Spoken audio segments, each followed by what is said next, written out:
கிறிஸ்துவுக்குள் மிகவும் பிரியமானவர்களே, இயேசு கிறிஸ்துவின் நாமத்தில் உங்கள் யாவரையும் அன்போடு கூட நான் வாழ்த்துகிறேன். இந்த நாளிலும் தேவன் நம்மோடு கூட இடைப்படுகின்ற ஒரு வார்த்தை 1 தெசலோனிக்கேயர் 2:13 ஆகையால் நீங்கள் தேவ வசனத்தை எங்களாலே கேள்விப்பட்டு ஏற்றுக்கொண்ட போது அதை மனுஷர் வசனமாக ஏற்றுக்கொள்ளாமல் தேவ வசனமாகவே ஏற்றுக்கொண்டதினாலே நாங்கள் இடைவிடாமல் தேவனுக்கு ஸ்தோத்திரம் செலுத்துகிறோம். அது மெய்யாகவே தேவ வசனம்தான், விசுவாசிக்கிற உங்களுக்குள்ளே அது பலனும் செய்கிறது. இந்த வார்த்தையின் மூலம் தேவன் இன்றைக்கு நம் ஒவ்வொருவரோடும் கூட இடைப்பட விரும்புகிறார். இந்த வார்த்தை பவுல் தெசலோனிக்கே சபைக்கு சொல்லும்போது எழுதப்பட்ட ஒரு வார்த்தையா இருக்கிறது. இந்த வார்த்தை சொல்லுகிற உண்மையை நம்ம பார்க்கும்போது அங்க பிரசங்கிக்கும் போது அங்கே அந்த தெசலோனிக்கே சபையில் உள்ள மக்கள் அதை மனுஷ வசனமாக ஏற்றுக்கொள்ளலையா, தேவ வசனமாகவே அதை ஏற்றுக்கொண்டார்களாம். அது ஏதோ மனிதன் பிரசங்கிக்கிறான், மனிதனுடைய வார்த்தைகளை அவங்க பார்க்கல, இது தேவனிடத்திலிருந்து வந்த வார்த்தை என்று அவர்கள் அப்படியே ஏற்றுக்கொண்டாங்களாம். அப்படி அந்த விசுவாசிக்கிற அந்த வசனத்தின் மூலம் அவர்களுக்குள்ளே பயங்கரமான கிரியைகளும் நடப்பிக்கப்படுகிறதை நம்ம பார்க்கிறோம். அப்போ எந்த ஒரு மனுஷன் இப்போ அந்த வசனத்தை, நமக்கு ஒரு வார்த்தை கடந்து வருகிறது என்றால் அது தேவனிடத்திலிருந்து வருகிறது, இந்த வாக்குத்தத்தம் தேவனிடத்திலிருந்து வந்ததுன்னு சொல்லி அதை அப்படியே விசுவாசிக்கிறவர்களுக்கு அந்த வார்த்தை கிரியை செய்ய தொடங்கும் என்று சொல்லி தேவன் இன்றைக்கு நம்மோடு கூட இடைப்படுகிறார். இதே வார்த்தையை ஆங்கிலத்தில் ஆம்பிளிஃபைட் வெர்ஷனில் நான் வாசிக்கிறேன். And we also thank God continually for this, that when you received the word of God which you heard from us, you welcomed it not as a word of mere men, but as it is truly is, the word of God, which is effectually at work in you who believe, exercising its inherent supernatural power in those of faith. அப்போ இந்த வார்த்தை சொல்லுகிற காரியத்தை நம்ம பார்க்கும்போது, இந்த வார்த்தையை விசுவாசிக்கிற யாருக்குள்ளேயோ அப்படிப்பட்ட ஒரு சூப்பர் நேச்சுரல் பவர் அவங்க என்ன செய்வாங்க, அந்த வார்த்தையின் மூலம் அவங்க வாழ்க்கைக்கு என்ன தேவையோ அதை என்ன செய்யலாம், சுதந்திரித்து கொள்ளலாம். அது அவர்களுக்குள்ளே கிரியை செய்யும் அப்படின்னு சொல்லி இந்த வார்த்தை சொல்லுகிறத நம்ம பார்க்கலாம். மேலும் யோவான் 17:17 பார்க்கும்போது உங்களுடைய வசனமே சத்தியம் அப்படின்னு சொல்லி வேதம் சொல்லுகிறத பார்க்கிறோம். அப்போ அவருடைய வார்த்தையை தவிர இன்னைக்கு என்ன நீங்க உங்க சிந்தனைகள்ல வந்தாலும், உங்க நினைவுகள்ல வந்தாலும், உங்க இருதயத்துல தோன்றினாலும் அது எல்லாம் பொய் அப்படிங்கிறத நீங்க புரிந்து கொள்ளணும். ஏன்னா ரோமர் 3:4 அப்படி ஆக மாட்டாது, நீர் உம்முடைய வசனங்களில் நீதிபரராய் விளங்கவும் உம்முடைய நியாயம் விசாரிக்கப்படும் போது வெற்றி அடையவும் இப்படி ஆயிற்று என்று எழுதியிருக்கிறபடி தேவனே சத்தியபரர் என்றும் எந்த மனுஷனும் பொய்யன் என்றும் சொல்வோமாக.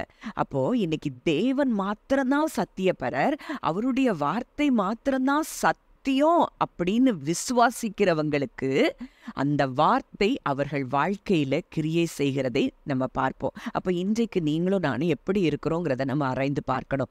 அவரை மாத்திரம் சத்தியபரரா பார்க்கிறோமா, இல்லை ஒருவேளை உங்க சூழ்நிலைகள் சொல்லுகிறது, உங்க ரிப்போர்ட் சொல்றது, உங்க டாக்டர்ஸ் ரிப்போர்ட், உங்க ஃபினான்ஷியல் ரிப்போர்ட் சொல்லுகிற காரியங்கள், இதையெல்லாம் நீங்க உண்மைன்னு நம்புறீங்களா, சத்தியம்னு நம்புறீங்களா, இல்லை அவர் வார்த்தை என்ன சொல்லுது, அவருடைய வார்த்தை நீ சுகமாயிட்டேன்னு சொல்லுது, நீ அவருடைய தழும்புகளால் குணமானீர்கள் அப்படின்னு சொல்லுது, அவர் நம்முடைய பலவீனங்களை ஏற்றுக்கொண்டு நம்முடைய நோய்களை சுமந்தார்னு சொல்லுது. அப்போ ஆனா நான் எனக்கு சரீரத்துல இருக்கு, அப்ப அதுதானே உண்மை, என் பலவீனம் இருக்கு, எனக்கு வியாதி இருக்கு, அதுதானே உண்மைன்னு சொல்லி எதை நம்ம விசுவாசிக்கிறோம். அப்போ இன்றைக்கு என் சரீரம் சொல்லுகிற காரியங்கள் போய் அந்த ரிப்போர்ட் அதை நான் நம்ப மாட்டேன். தேவன் ஒருவரே சத்தியபரர், அவர் சொல்லிட்டாரு, அவர் என்னுடைய எல்லா பலவீனங்களையும் சுமந்துட்டார், நோய்களை சுமந்துட்டாருன்னு வேதம் சொல்லுது, நான் அவருடைய தழும்புகளால் குணமாயிட்டேன்னு வேதம் சொல்லுது, நான் அதை மாத்திரம்தான் நம்புவேன்னு நீங்க விசுவாசிப்பீங்கன்னா அந்த வார்த்தை உங்களுக்குள்ளே, உங்கள் வாழ்க்கைக்குள்ளே கிரியை செய்ய ஆரம்பிக்கிறதை நீங்க பார்ப்பீங்க. எரேமியா 23:29 கூட நம்ம பார்க்கிறோம், என் வார்த்தை அக்கினியை போலவும் கண்மலையை நொறுக்கும் சம்மட்டியை போலவும் இருக்கிறதல்லவோ என்று கர்த்தர் சொல்லுகிறார். அவருடைய வார்த்தையை நம்ம சூழ்நிலைகளில் நம்ம பேசும்போது எதிராய் எவ்வளோ பெரிய மலை இருந்தா கூட அந்த மலை அப்படியே நொறுங்கி போகும். அப்போ இததான் நம்ம பார்க்கிறோம். ஒரு பெரிய புயல் அடிக்குது. சீஷர்கள் எல்லாரும் பயப்படுறாங்க. அங்க ஆண்டவர் எழும்பி இயேசு கிறிஸ்து எழும்பி ஒரே ஒரு வார்த்தையை சொல்றாரு, "இறையாதே, அமைதலா இரு" அப்படின்னு சொல்லி அவர் வாயிலிருந்து புறப்பட்ட வார்த்தை அங்க அந்த காற்றையும் கடலையும் அப்படியே அடக்குகிறத நம்ம பார்க்கிறோம். அப்ப இன்றைக்கு எந்த வார்த்தையை நம்ம பேசுறோம்? நம்ம சூழ்நிலைகளை பார்த்து நம்ம இறையாதே, அமைதலா இரு அப்படின்னு சொன்னோம்னா அந்த சூழ்நிலை நமக்கு நிச்சயமாய் கீழ்ப்படியும். ஏன்னா அவர் வார்த்தை சத்தியம். அந்த சத்தியமுள்ள வார்த்தையை நம்ம பேசும்போது சூழ்நிலைகள் நம்மை பார்த்து நடுங்கும், பிசாசுகளும் நடுங்கும் என்பதை நீங்க அறிந்து கொள்ள வேண்டும். அப்ப ஆதியாகமம் 1:3 பார்க்கிறோம், தேவன் வெளிச்சம் உண்டாக கடவது என்றார், வெளிச்சம் உண்டாயிற்று. அவர் வாயில இருந்து புறப்படுற வார்த்தை அங்க வெளிச்சம் உண்டாகட்டும்னு சொன்ன அங்க சிருஷ்டிக்கப்படுது. அப்போ அவருடைய வசனத்தை நம்ம பேசும்போது அங்கே இல்லாத காரியங்கள் என்ன செய்து சிருஷ்டிக்கப்படுது. அதை தான் நம்ம மத்தேயு 8 கூட பார்க்கிறோம்.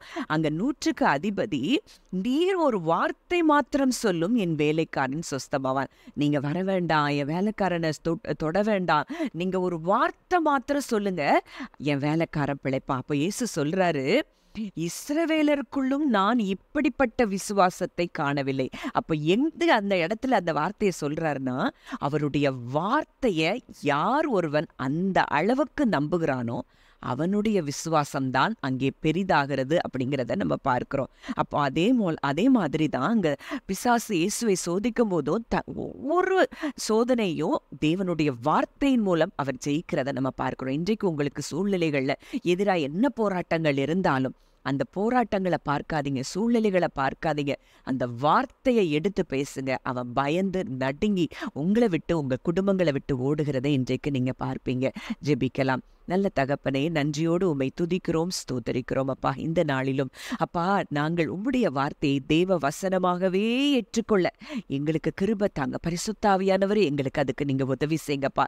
அதே நிமித்தம் அந்த விசுவாசிக்கிற எவர்களுக்குள்ளும் அந்த வார்த்தை கிரியை செய்கிறது என்ற வார்த்தையின்படி அப்பா அதை தேவ வசனமாக இன்றைக்கு நாங்கள் ஏற்றுக்கொள்ள எங்களை தாழ்த்தி ஒப்புக் கொடுக்கிறோம். மற்ற காரியங்கள் எல்லாவற்றையும் ஆண்டவரே பொய் என்று நாங்கள் அறிக்கையிடுகிறோம். சுவாமி, நீர் ஒருவரே சத்தியப்பரர், உம்முடைய வார்த்தை மாத்திரமே சத்தியம் என்று அறிக்கையிடுகிறோம். இந்த வார்த்தையின்படியே ஆண்டவரே விசுவாசிக்கிற உம்முடைய பிள்ளைகள், இதை கேட்கிற ஒவ்வொருவருடைய பிள்ளைகளுக்குள்ளேயும் அவங்க விசுவாசிக்கிற வார்த்தையின்படியே நீர் செயல்படுகிற கிருபைக்காய் நன்றி செலுத்துகிறோம். இயேசுவின் மூலம் கேட்கிறோம் ஜீவனுள்ள நல்ல பிதாவே, ஆமென்.